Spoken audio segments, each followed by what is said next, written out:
ও মা, শোনো না মা, আমি মডেল হব। কি হবি? আরে মডেল মডেল। ও, ওই যে শপিং মলের বাইরে দাঁড়িয়ে থাকে একই রকম ভাবে বিভিন্ন ধরনের জামা কাপড় পরে। পাগল, ওগুলো তো প্রাণ নেই রে, তোর তো প্রাণ আছে। তুই কেন ওগুলো করতে যাবি? আর সন্ধ্যা হলে ওখানে ওরকম ভাবে দাঁড়াতে পারবি তুই? মশা কামড়ে শেষ করে দিবে তোকে। ওগুলো না, তাহলে মডেল মানে যেমন ধরো যে টাইম করবো, উঁচু উঁচু হিল পরে হাঁটবো। আবার যেমন ধরো কেউ ব্রাইডাল শ্যুট করতে চাইলে ওখানে আমাকে সিলেক্ট করে আমাকে ব্রাইডাল শ্যুট করাবে। এরকম মা, এরকম আমি মডেল হব মা। আরে তুই তো চটি পরে হাঁটতে পারিস না, পড়ে যাস এদিক ওদিক।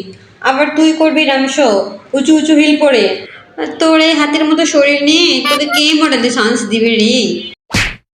তোমরা সবসময় বলো আমাকে দিয়ে কিছু হবে না, আমি কিছু করতে পারবো না, তোমাদের জন্য আমি কিছু করতে পারবো না, তোমরা কেউ আমাকে সাপোর্ট করো না, ভাল লাগে না আমার ধাত্রী। হ্যাঁ করি তো, সাপোর্ট সাপোর্ট করি। তুই এগুলো না করে গ্রামে চলে যা, ওখানে যে গরুগুলো লাঙানোতে খুব কষ্ট হয়। তুই গ্রামে যে তুই গরু হয়ে যা। কি বলে আমি নাকি গরু হবো? আমি গরু হবো না, আমি মডেল হবো। মডেল হবে আর আমি মডেল হবে।